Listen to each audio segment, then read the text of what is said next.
Hello, hello, hello. Welcome this wonderful first Wednesday of April. Hope everyone can hear me. I give people Your time to show join. will go live in 5 seconds. And 4, as we get ready to 3, go live on Blog 2, Talk Radio. 1. Blog Talk Radio. He's a man who's going to tell you like it is. You can never be afraid of something that you don't know about. Now that's ignorance. And for us, ignorance is not bliss. He's a man who's not afraid to talk about the real issues and not skate around it. Don't you think it's about time that you got tired of where you are? I mean, you have got to be ready for God to do something for you and let him move. He's a man who loves his God, his country, and his people. I'm going to be honest with you. I'm not too fond of the political state of the world, and particularly the U.S. as it is right now. But if you want change, you have to make it happen. You can't keep settling for less than what you ought to have. He's a man who's sowing seeds of life, love, and liberation to anybody who's willing to hear. There comes a point in time when everybody just needs to shut their mouth up and listen to God. And God is the one who will lead us, and God is in all truth. He'll tell us everything we need. That covers every area, every facet, from politics to church to you name it. God's got it covered. He's a man that seeks the heart of God for the people of God. You're listening to Zero Today with Pastor Lorenzo Neal. Good morning and welcome to Zero Today. Again, I am your humble host, Pastor Lorenzo Neal, hailing from Cajun Land, USA, here to present you with seeds of wisdom, insight, empowerment, and liberation. We're presenting a message that is engaging and transforming, and hope to empower you, our listeners, to engaging and impacting the world around you. And as always, you're welcome to join us on this illuminating journey. We are doing this Facebook Live as well as live on blogtalkradio.com/Zero Today. So we thank all of you who are listening on both outlets. We appreciate your support. And this video will also be on YouTube. So if you're following on YouTube, I want you to hit that like button, subscribe to my channel on YouTube, and also follow us on all our social media. We are on Facebook at Zero Network, and you can go and listen to our archive shows all the way back to 2011. We're also on Twitter at Zera Radio, Zera Radio. That is the show handle. My personal handle is at Lorenzo T. Neal on Twitter. And those are all the social media that we're on. We thank you for joining us. We appreciate your support. And we have an interesting topic that we want to talk about today in regards to the issue that's going on with, well, not the issue that's going on, but the situation that happened with the hip-hop artist Nipsey Hussle. Now, I'm going to admit, as a write-off, I don't know much about anything about Nipsey Hussle until this incident happened, and I've garnered a lot of affection for him and what he was doing, and as well as for his family, his daughter and his I don't know if that was fiance or wife, or they say partner now, so his partner. So we're going to talk about that. We're going to be talking about the issue of low differentiation of self and that effect, the effect that it has on the violence that we're seeing, particularly in our urban communities and committed by young black men. And I believe there are two components to that I'm going to be talking about, in addition to regurgitating some of the information that I've learned about Nipsey Hussle. But I want to talk about that. But before I get into that, this month, April, is Autism Awareness Month. Yesterday was Autism Awareness Day, and if you can see, I'm wearing blue. Now I will be wearing some facet of blue all month in honor of those persons, adults and children, who live with autism, who live on the autism spectrum. And there are a lot of persons who are affected by that. Sometimes you can't tell, sometimes you can't tell, but having been an educator and having to have to engage those persons who were on the autism spectrum. And I completely understand the parents, the struggle with the children who are on the spectrum, wherever it may be. I commend them because it is a difficult thing. It's a challenging thing to have children who are on the autism spectrum. Now, I'm not going to get into the the conspiracy theories regarding vaccinations and their connection with autism. I've heard that argument before, and that conspiracy theory. I don't. All I can say is God doesn't make mistakes, and whatever it is, how we come into this world, we are gifted in every capacity, and our giftings are reflected in various ways. Javon, what's up, my brother? Good to see you, man. Thank you for tuning in. So we're on Facebook Live, so you can interact with me on the chat and in Facebook Live. Also, there's if you are listening by way of Blog Talk Radio, you can call in 347-237-5230, and you can get your thoughts, insight, dialogue, comments on the air on both outlets. So I came across an interesting story on this week. John Gray, Pastor John Gray, has been in the news for I don't know how long because of a lot of things that's happening. But recently, one of the former leaders there, Carpenter, that's her name, Hope Carpenter, whose husband Ron Carpenter, they planted the church that was called Redemption Church.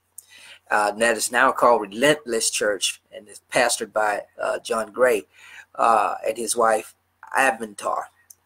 Anyway, so she was there this past recently. I don't know if it was this past week or whatever, but she was there recently addressing that church body, and she made a comment, and it said that she's supporting the pastors, John and his wife, and she said, "I'll cut you," and I carry a knife in the pocketbook of my purse or something like that. And I understood. I can see the context of her trying to, in the black church vernacular or black woman vernacular, "I'll cut you." I'm trying to see that as a joke, comic relief or some sort. But it didn't come across that way to some. It came across as threatening or at the least offensive to some. I don't care. It doesn't really bother me. But the reason I'm talking about this is because the controversy that's Pastor Gray and his wife have been addressing regarding infidelity or whatever it may have been is similar to, or not quite the same as, but similar to what Pastor Ron and his wife experienced while they were pastors there. If you're familiar with Pastor Ron Carpenter and his wife Hope, some years ago, Pastor Ron came public with the fact that his wife had been having affairs, I guess kind of like a serial affair, and that she was experiencing some type of mental illness that was reflected in that those actions. And they went through counseling, and as he puts it, it didn't really work for her. The counseling didn't work for her, and then later on she made a comment. I can't recall exactly what it was, but it was during the Trump, during the campaign season 2016. She made this comment, and that went viral. That came across as racially insensitive at best, and so that probably contributed to their leaving their church, Redemption Church, and going over to California, where they now pastor Redemption Church. They took over another church in California. I think it was called whatever, but they renamed that church Redemption church. They rebranded it Redemption and handed the reins over to John Gray and his wife. Now, as you know, as I analyze this, I think about maybe the spirit of that leadership need to address the issues that they have in pastoral leadership and flaw. Including, you know, when I speak to that, I speak to myself also, because, you know, when we address flaws, we can't do it without looking within ourselves and seeing the mote in our eye. And seeing the mote in our eye helps us to have empathy for those, as well as sympathy, but empathy mostly for those who experience those mistakes, those pastoral leadership mistakes, pastoral failings, moral failings. You know, we all have them, and it's our responsibility as pastors to love and care both for those we serve and lead, as well as for ourselves. And I think we can all benefit from that. But I just thought it was a bit comical to me that that what she said was taken that way by some. And but again, I pray for all church leaders, whatever we all need it. Pastor Gray is in need of it a little bit more than some of us, but we all need it, because it may be him today, it'd be another pastor tomorrow, it might be me the next week. We don't know. Even at our best, even at our moral best, our moral highest, we are still flawed. And when we realize that as part of our ministry and integrate that into our preaching and our healing, and we'll see the great results. But anyway, I digress. I didn't mean to go into all of that. I just wanted to share that. I also want to encourage, if you are not aware, Pastor Dr. Tony Evans, or wonderful person that I admire. And he will be here in the Jackson metro area later this year for our Embrace Multi-Ethnic Church Planning Conference. I'm part of that team. And we'll see more about that, talk more about that, the Embrace Conference, Multi-Ethnic Conference. We also have coming up later on this month a Night of Unity, which is here in the state of Mississippi. We're bringing all churches together, interfaith. I mean, we're bringing them together for one event of empowerment and reconciliation, all of that. I believe that's April 27th. May have that date wrong, but it's a night of unity to be here in the capital city of Mississippi, Jackson, at Veterans Memorial Stadium. So we're looking forward to that, and we're putting that out there. Also, while I'm on this road, doing all these plugs for all these events, my latest book is out. It's called Reflections from the Pastor Study, and it is available as an ebook on Amazon, Kindle ebook, and also there's a hard copy that's also available. You can go to Amazon. You can also, I'm gonna have it live on my website in a little bit, but you can go to my personal Facebook page, and you'll see it there. The link there that you can go, and it's still available for pre-order. So the ebook is still available for pre-order. The physical book, the paperback, will be available. I think next week it'll be available for order, and you can. I'll give you the information on how you can order the paperback. Either way, you can go to Amazon, and it'll also be available at every major bookstore. So you can be able to order it at Barnes & Noble's, Books A Million, all of that. And we'll be putting together a personal tour, book tour, where you can purchase it from me. And hey, cuz, good to see you. Thank you for joining in. Please get your copy. Get your copy. We are pushing.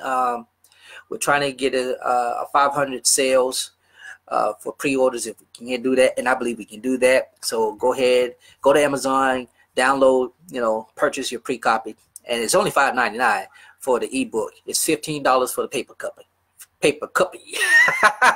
paper copy. So go ahead, order your copy today. Reflections from the Pastor's Study, and I appreciate your support. Thank you so much. Thank you so much. Thank you so much. All right, enough of the advertising. Let's get into the topic of the day. So I, like many of you, heard the news.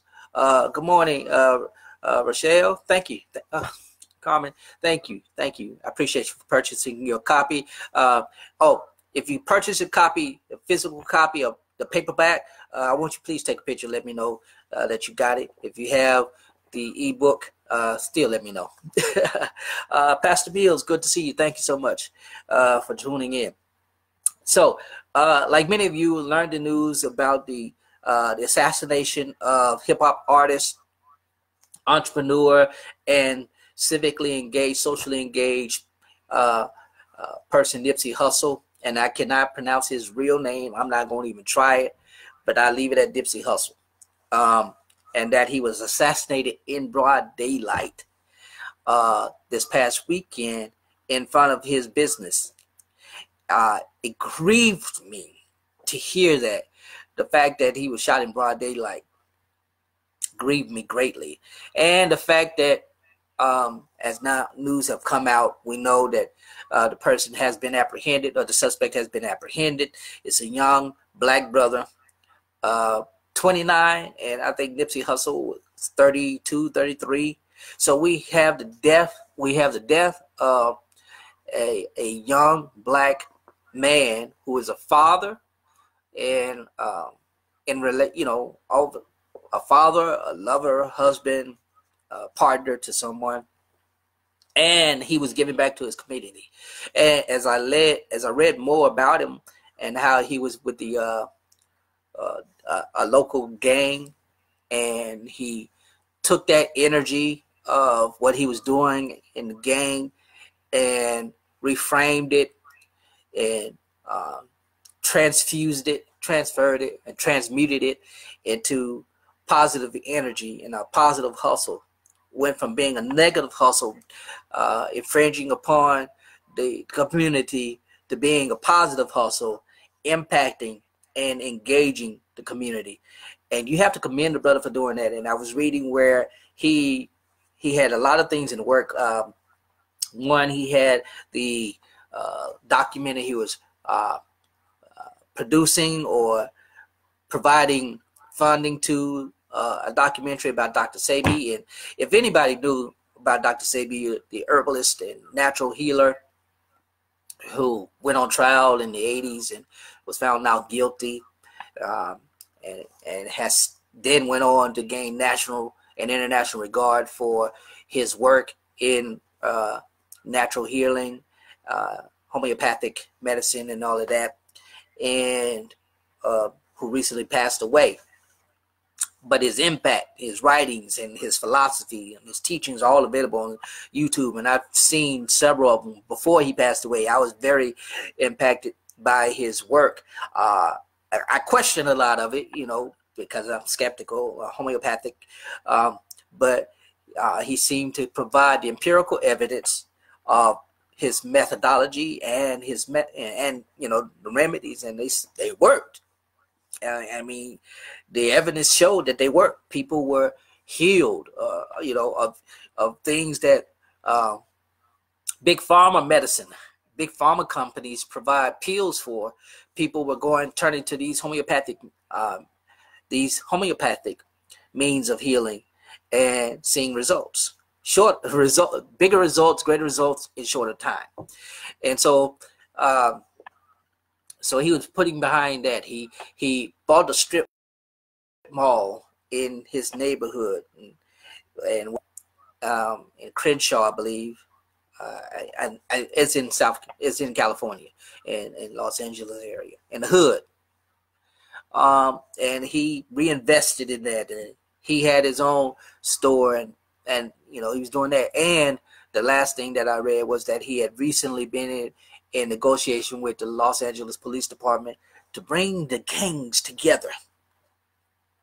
And he was doing all of this under the radar while he was, or not really under the radar. He was doing this while making music, and apparently his music was good. I don't really listen to much of today's rap.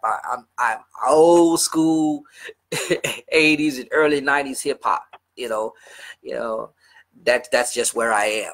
I listened to a little bit of the 2000s when I was a band director, and I was listening to it because the kids wanted to shake their booty. They wanted to shake their booty to that music. I'm just kidding. But so I did listen to a little of that. I have been familiar with Soulja Boy, and then I listened to some of the mumble rap. I think I heard Lil Yachty. That's about as much as I know. And anyway, so I didn't listen to. I have since gone and listened to some of his music, and I'm still on the line with some of it, but that's neither here nor there. I'm old. I'm getting old. I'm middle-aged, and I realized that I am like those middle-aged adults when I was a teenager and a young adult. I'm just not gonna get it, and so I ain't gonna try to get it. Now, I applaud those of you who are my age group who do get it. More power to you, because it goes over my head. Anyway, so in doing all of this, he was still killed at the hand of another brother. And this is what grieves me the most. He was killed, as is being reported, because of a dispute. It was not that some were saying, conspiracy, some were saying gang related, and some were saying all kinds of things. And there have been a number of theories as to what led about it. And some are even saying the government may have put a hit out on him and caused one of our folks to do it. But that's neither here nor there. The fact that it was a brother killing another brother that grieves me. And as a person who has been directly impacted by gun violence, with my mother being a victim of gun violence, and my nephew, my 18-year-old nephew, being a victim of gun violence. My mother was just 25 years old. That was nearly 40 years ago. But 25 is such a young life. And one of my brothers was killed, even though it was not by way of gun violence, but my brother Emmanuel was stabbed to death by a friend. We consider him, matter of fact, we were even told we were cousins, and to have him die violent like that. So I've been impacted by violence, death, and when I hear brothers killing brothers, especially when it's preventable, that's what grieves me. So that's why I want to talk about. I want to bring this component of my studies, and if you're not familiar, I did my doctoral research in counseling psychology, and I specialized in my area of expertise is in family systems model by Murray Bowen, and his family systems model it has 8 concepts in it, and one of the concepts that I focus on is this concept of differentiation of self, and I focused on it from a clergy perspective and ministry perspective and ministry professional perspective, but it's applicable to the workforce, but it's more applicable for self. It's about emotional intelligence, emotional awareness, and interpersonal relationships. And not Sam, I don't know why I want to keep saying sir, but Murray Bowen derives that a person who is well differentiated and differentiates yourself, the easiest way I can define it is that a person is able to engage their feelings and their thoughts. So they're able to engage them and then separate them. They're able to say that, okay, this is what I'm feeling, and because I'm feeling this way, this is what I'm thinking, and because I'm thinking this way, these two do not necessarily have to interact to cause me to behave irrationally, erratically, or inappropriately. So when the person is well differentiated in itself, they're able to understand and to separate those two, and they're less likely to react. And what I'm finding, and just by observation, I have not done any empirical research on this, but I more than likely will do so. But what I'm finding is, if you look back over the last 4 generations, and I'm saying 4 generations because you go back to the 60s, the 80s, and the 2000s, and well, that's 3 generations, so I'll leave it at that. The 60s, the 80s, and the 2000s, and you'll see a similarity. And again, I don't have the empirical research because I have not done the empirical research. This is just by observation. But you'll see, for example, in the mid to late 60s, you had a rise in violence, and you had a rise in gangs in urban areas, urban centers, including those small urban centers like my hometown in Louisiana. But you had a peak down. Those gangs were not as violent as the ones that we saw in the late 80s, in the 80s, and the latter part of the 80s and early 90s. And even those gangs were not as violent as we see now. And what we're seeing now, just again by observation, not by empirical research, but what we're seeing now is, even if those persons are involved in gang, what we're seeing is a higher reactivity. In other words, hey Roz, thank you for joining. What we're seeing is there is a higher reactivity. So in observing the high reactivity, as a therapist, I can see that there is low differentiation. They're not taking the time to be personally aware, emotionally aware, and they're just reacting. And the more they react to trauma, the more they react to emotional disturbances within themselves, we see the violent outbursts.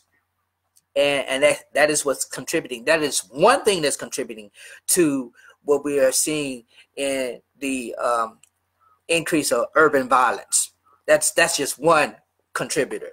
And I'm speaking again specifically, particularly from the psychological perspective. I'm going to get into the spiritual perspective, but from the psychological perspective, when we're talking about emotional cognizance and emotional intelligence, there is not enough addressed in our urban communities, in our Black communities, in our Black families, and in the Black church. There's not enough addressing this issue of emotional health. And that ties in with mental health, that ties in with spiritual health, that ties in with physical health, and it ties into the entire the wholeness, the holistic approach to how we engage ourselves and each other. If we are not well self-differentiated, if we are not able to discern and say, okay, this is what I'm feeling right now, how am I going to react? Or, this is what I'm feeling, this is what I'm thinking, and what I'm going to do. As a therapist, I'm trained, particularly when it comes to cognitive behavioral therapy. I'm trained to be able to say, okay, this is a thought. It is real, it is there, and it may seem very, very potent and real, but it's just a thought. That's the thing. It's just a thought, which means that you should be able to capture that thought, and you should be able to engage yourself to reframe that thought. Any negative automatic thoughts in the beginning, particular, you should be able to capture that thought, reframe that thought, and then in reframing that, change it to where it's no longer negative but positive. And when it's positive, you can then engage and react positively. Now that requires, it seems like it takes a lot of effort, but it really doesn't. It's as simple as reframing and retooling yourself to be more aware of what affects you. Now, when it comes to differentiation of self, we when we're flooded with emotions, when we get overwhelmed with emotions, the likelihood of us making proper logical decisions decreases. It decreases. And when it decreases, and you can go to Google and find some of this stuff. You can go to Google and find something. But when it decreases, that's when we're more likely to make bad decisions and also engage in bad behaviors. My phone's going off. Hold on for a second. Take it out of this real quick.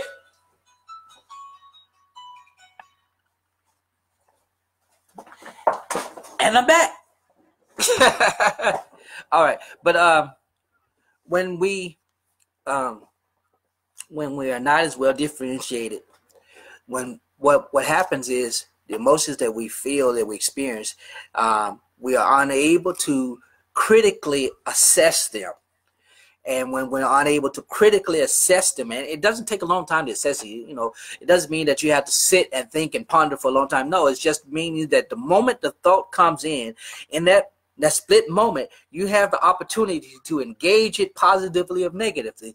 You can say, okay, I'm thinking this, and this thought is making me feel this way, but I don't have to think or feel this way because none of those are actualized. It's not actualized until I make them that way. Until I say that, okay, yeah, I'm feeling this way and I'm thinking this way, but I don't have to really feel or think this way because of A, B, C, D, or E, whatever it may be. And once again, it doesn't take a long time to do that. It only takes moments to do that. Now, a person who is well self-differentiated will have the means to, even if they do react emotionally, they'll be able to understand, okay, this is an emotional reaction, but I can control how I react to the emotions. I can control how I react to the individual I'm engaging, or if I'm engaging myself. When I have clients, particularly with family therapy, when I have clients who are engaged in marital disputes, the biggest thing that they find is when it comes to the idea of differentiation of self and engaging their partner is kind of, it's like, okay, I'm feeling this way, but I'm hearing this thing. And the partner saying this, I'm hearing this way. I know it's not the case, but this is what I'm hearing. How do I react? And that can be fun sometimes. But when we have black men, we have young black men who are very low when it comes to esteem, very low when it comes to engagement with themselves, very low when it comes to validation from men, older men, and even they're finding themselves having to validate themselves in a physical manner without being validated emotionally. And then we're not talking about creating pansies or anything like that, but it's about engaging them and finding where they are, finding them where they are, and engaging them in that manner. I believe now, when it comes to the case of Nipsey and the young brother that killed him, I won't call his name. I'm not going to call his name. But the brother who killed him, they were engaging each other. Now, they're in the hood. So let's put this in perspective. They're in the hood, and both of these brothers have been engaged in the hood upbringing. The way they interact has always been, at each other. This is how we engage. We don't really, even if we're in the same clique, even if we're in the same, hood, whatever, this is how we're going to come at each other. We're always going to be at each other's throat. We're going to be looking out for each other, but we ain't going to really be trusting each other. And there's always going to be me against you, you against me. Even if we're on the same, I'm going to be watching you, watching me, watching you. And when it comes to it from that way, it's challenging to engage them and help them refrain that interaction. And then when you have, if reported, that this person who carried out the assassination was emboldened to do so. I mean, he was just that angry. He was just that angry at the brother, at Nipsey, for whatever it was they were in dispute about. Just that angry to be able to take out this anger, to emote with a weapon. That's what he basically was doing, emoting with a weapon. Now think about that. You take all that energy and all the emotions that is driving that energy, and all the energy that's driving that emotion, and you put a weapon, a semi-automatic weapon, in your hand, and you can cause a lot of damage. So he's emoting with this weapon, and it wasn't sufficient for him just to emote. He had to go and kick the body and make sure, let him know that I got you. I got you first before you got me. And there are many black men, young black men, beginning in as young as 4th and 5th grade, with that aggression. And that aggression continues, and it continues, and it builds up, and there's no outlets for it. And yes, there are some who may get into athletics, and that may be a partial outlet for it. But we're seeing even now that some of those athletes who make it successful, and they make it to the NFL and to the higher levels of their athletic abilities, they too still struggle, because they have that same type of rage, anger, and low self-differentiation, and they too emote violent. And it's, some would say it's cyclical.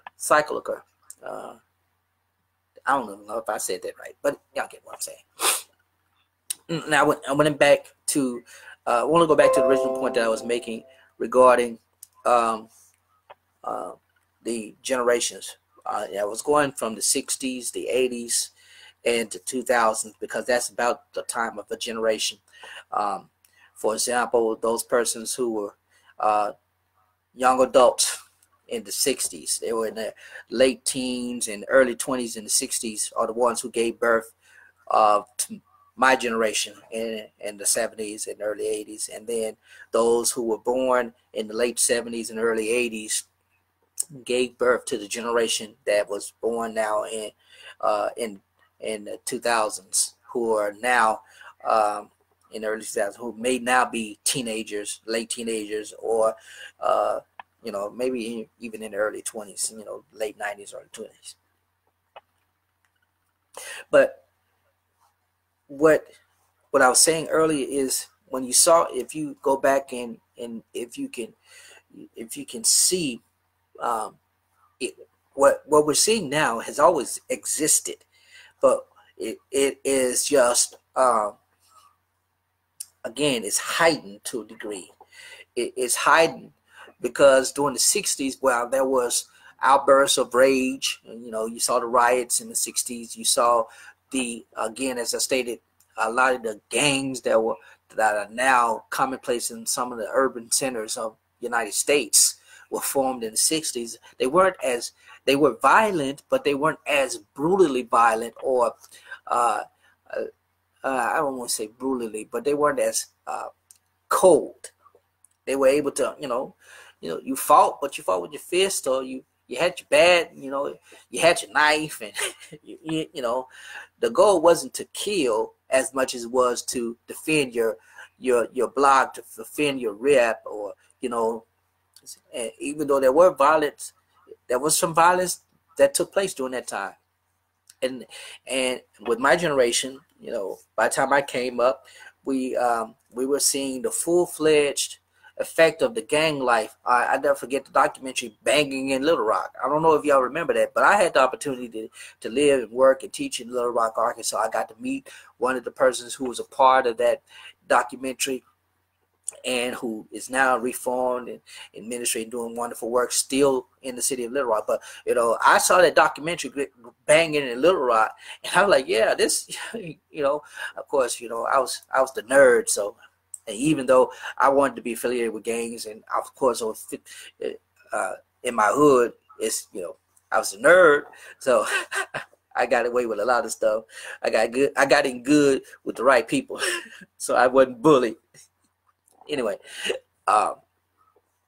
but we saw the increase of that perspective, that perception of black males with the Bloods, the Crips, and the Vice Lords, and all the other gangs that you could probably think of, not including the ones that are in the other metro areas like Chicago. I can't think of them. Y'all probably are familiar with them. But anyway, but those gangs, as we were engaging and maturing, we did see a lot of gang violence, and that was also correlated with the, you know, the drug epidemic and crack and drug epidemic in many of our communities. And so we saw that, and by the time those of us who made it through, and when I say us, I'm talking about those in my age group who are now in their 40s.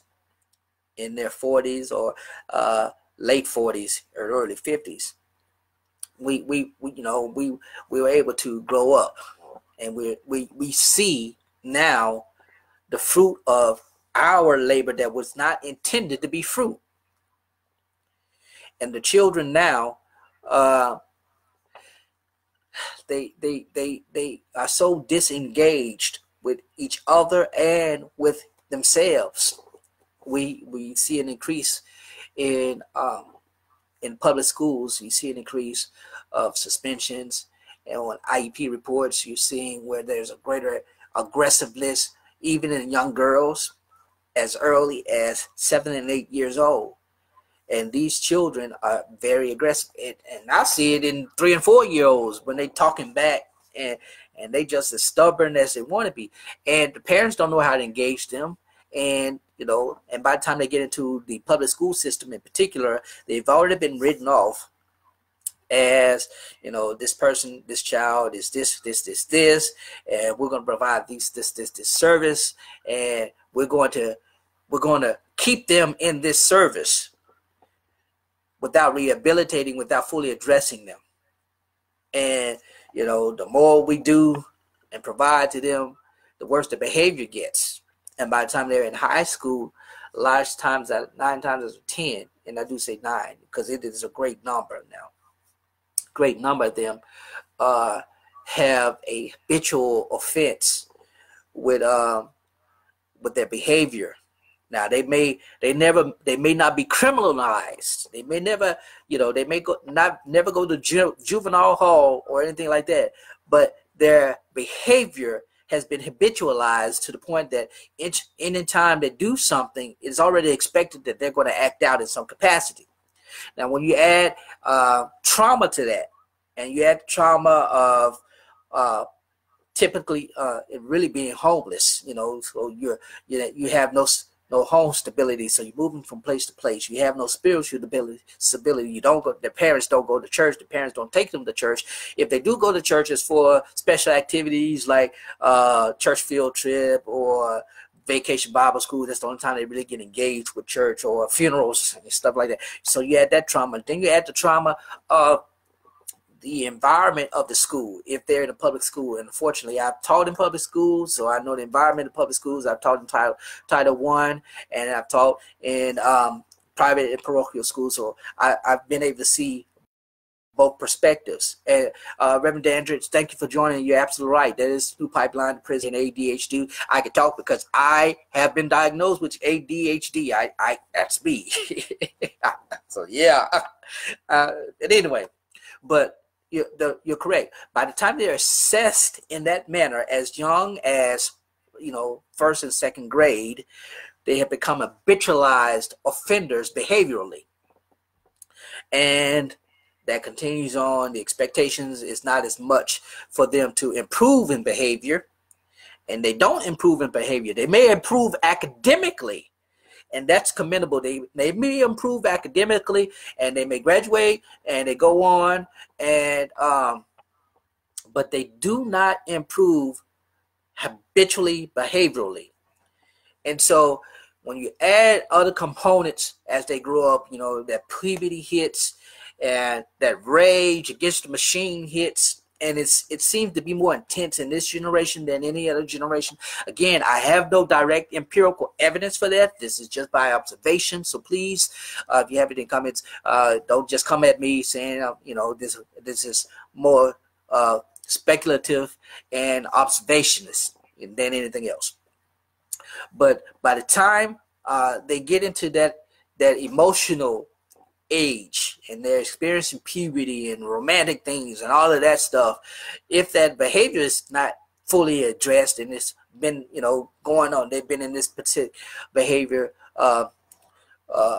habitually, then likely when you add that emotional component to it, and they're unable to differentiate the emotion, they're unable to take time, step back, analyze, rationalize, and they just react. That's when you get situations like this. That can lead to, I'm not saying it does, but it can lead to the violence that we see. And again, Reverend Daniels, you're actually right. We got to stop stigmatizing our children. We have to. They are traumatized. There's a report that was just recently released, and I cannot think of it. And when preparing for this, I was reading a whole lot of things, and I came across a report where there are these children in this generation are more stressed about some of everything, and they are stretched emotionally, and they are stressed. And I didn't think they could be as stressed as an adult, but there's a lot that they're experiencing that we don't really take in consideration, and we are unfortunately as adults we kind of ignore, because we think you ain't got what you in emotions for, what you in your feelings for. Now think about these black men who go through that experience, and we don't take the time as adults, especially as older black men, to engage them, to be their mentors, to help them understand the emotions that they're experiencing, help them put it within a construct and framework of channeling their aggression, finding something to channel their aggression. You're right, Rosalind, anxiety is in an all-time high across the board. And it's not just for children, but it's across the board, adults too. I didn't think I had the problem with anxiety until I was diagnosed and realized that I had general anxiety disorder. And there are many people in this world that suffer and are living with general anxiety disorder, and the children are living with that. And there is no, in the black community in particular, we don't talk about this. We're not encouraged to go see a therapist. We're not encouraged to talk about it and to express yourself. It's still, I love this and I hate this at the same time. Black mothers, I love you and I'm glad, but I hate when you yell at your children, when you raise your voice at your children, and when you call your children out of their names. That sticks with them. That is embedded into their self-identity. And later in life, they in turn react. They do. And it can start young, but like I said, I know it's a part of black culture because my grandmother did it to me. And I see my nieces, my cousins do it to their children, and it's funny because it reminds me. I'm like, man, yep, that's how I was growing up. But I am grieved by it because I know it's part cultural and it's part emotional for whatever component, and it's a combination of those things. And I'm tired just thinking about that. But when particularly with young men, when that is not engaged, when that anger and that aggression is not engaged, what you have is people who cannot resolve conflict. When people, black men, cannot resolve conflict. I remember growing up watching the dice game, and I ain't gonna say what I played or not, but I watched. And what movie was that? Harlem Nights. Harlem Nights. If you watched Harlem Nights, you remember that scene where there was the dice game, I believe it was. I hope it's the right movie. Anyway, I don't know too many people who got killed. I know a whole lot of fights that happened behind a dice game or behind a game of spades. Either one of them. Dice, spades. Now, I don't know any too much fighting on dominoes. I don't know about the bones, but spades and spades and craps, man, that was gonna be some fighting. Somebody was gonna be mad if their money was taken. But I digress. The aggression was there, but most had and again, this is general observation. I cannot speak for the entirety of the black men, and for all black men, but there was a time most black men had an awareness, a general awareness of the anger, the aggression that they had, and they channeled it in some way. They found some way to channel it. Many of the young kids today don't have a means of channeling it. They have video games, but those video games are not channeling the aggression. It's actually reinforcing the aggression. It's actually conditioning them to be more aggressive when they encounter other persons, because this is subjective. This is subliminal. They're engaging these games and they're thinking about it, and they're analyzing how they can carry out violent acts by way of a video game, and it internalizes within them. And sometimes they will act out, other times they may not, but they don't have a suitable outlet. Video games is not a suitable outlet for aggression. It's good, but it's not a suitable outlet for aggression. And when we find these young men who have not differentiated themselves, and they're not aware that they will or they are emoting and reacting emotionally, and then you hand a weapon to them, they will commit an act of violence, an aggressive act of violence. And Raj, you're absolutely right. We have a lot. We must find that component of our culture, engage it, and eliminate it. And it's hard to do because, again, it's part of our culture and it's been ingrained, unfortunately. And some folk would think you ain't black if you ain't been fussed at by your mama. You ain't been cussed out by your mama. I watched some videos on YouTube and where comedians are doing this now. It's male comedians posing as female comedians, but that's a whole different thing. But anyway, they're regurgitating this idea of the angry mother, or not. I don't even know if angry mother is the right way, but anyway, that's what they're portraying. Your mama gonna fuss at you, and she gonna fuss and loud. It's just it's funny, but at the same time, it's really detrimental to our culture. And I can't say any other culture does that like we do. That may be, that may not be. Pastor Dandridge, we have a lot of work to do in helping women in their conflict resolution. I agree.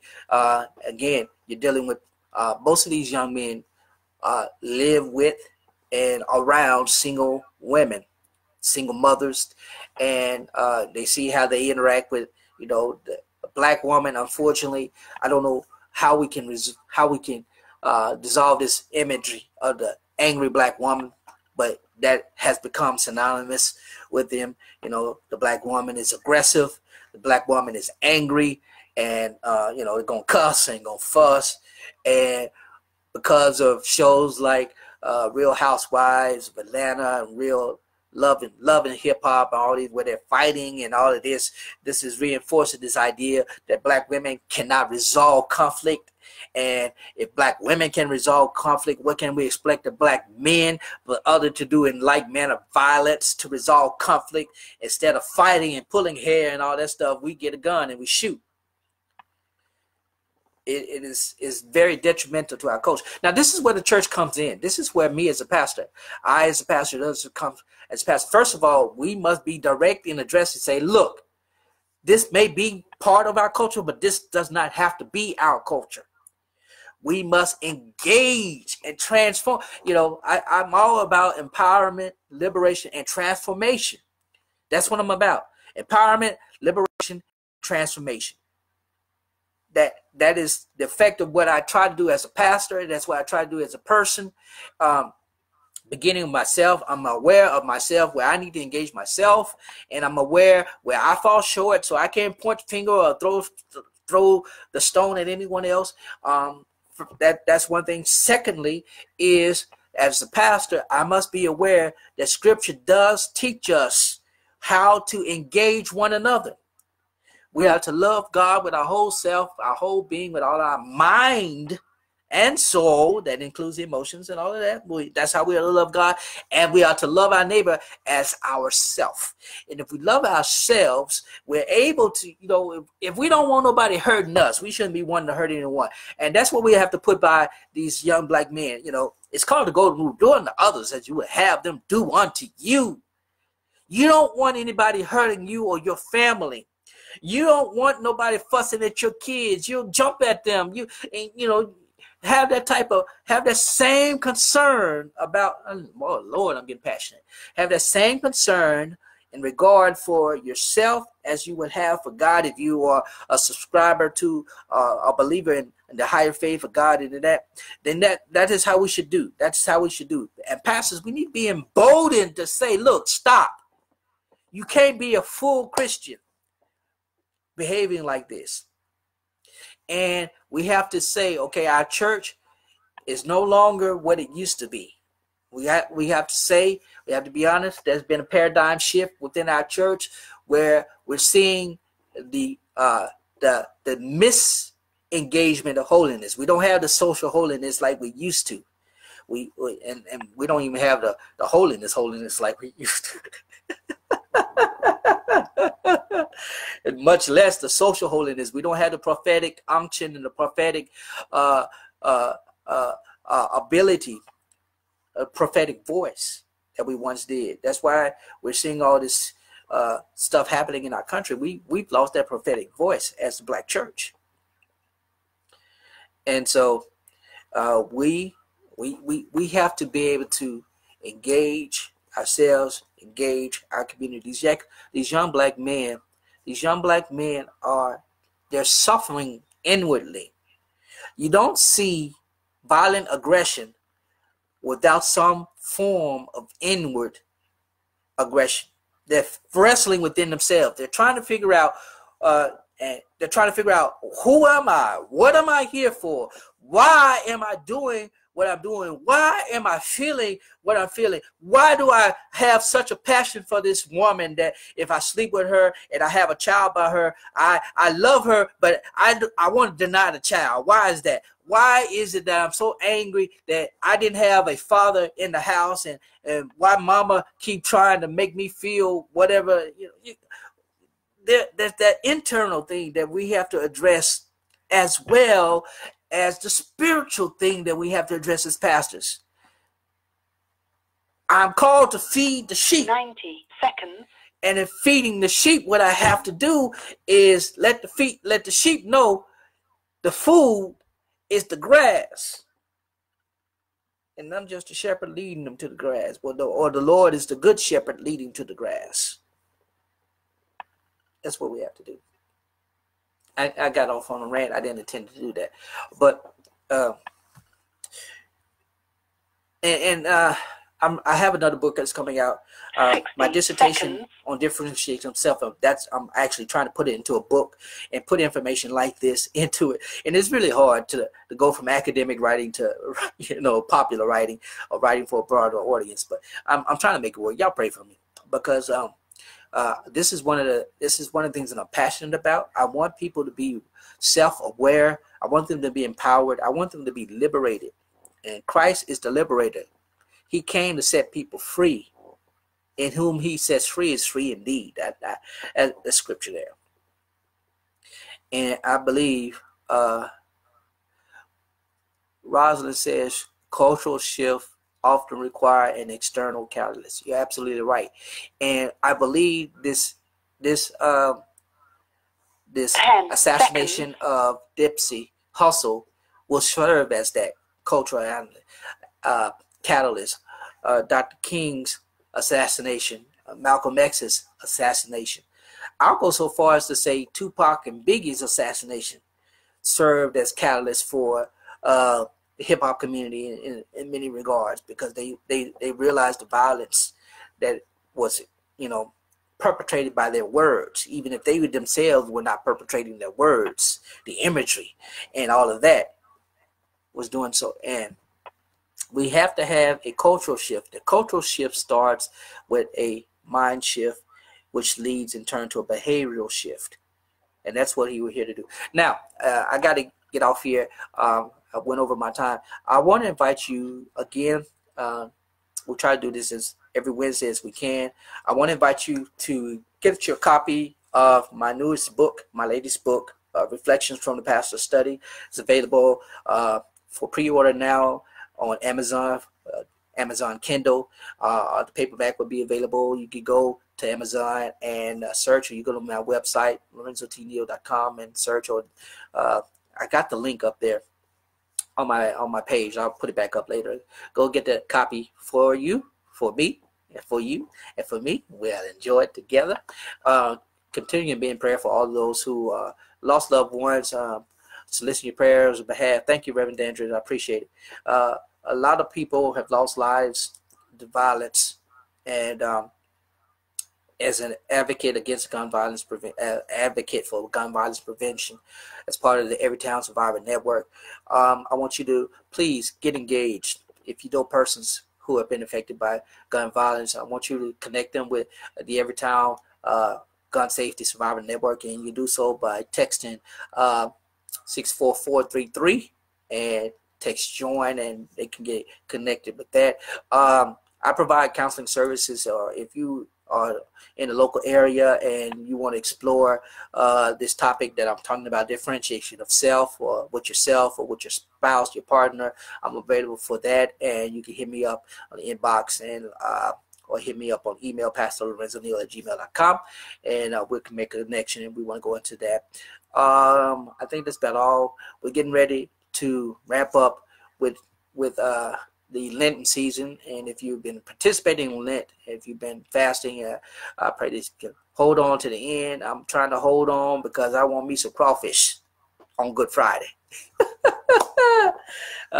Reverend Ford Moore, we need the understanding that male influence and role models must also come from outside the family. Continual ministries and programs to engage young black males are essential. Yes, ma'am, they very much are essential. I'm glad you brought that up.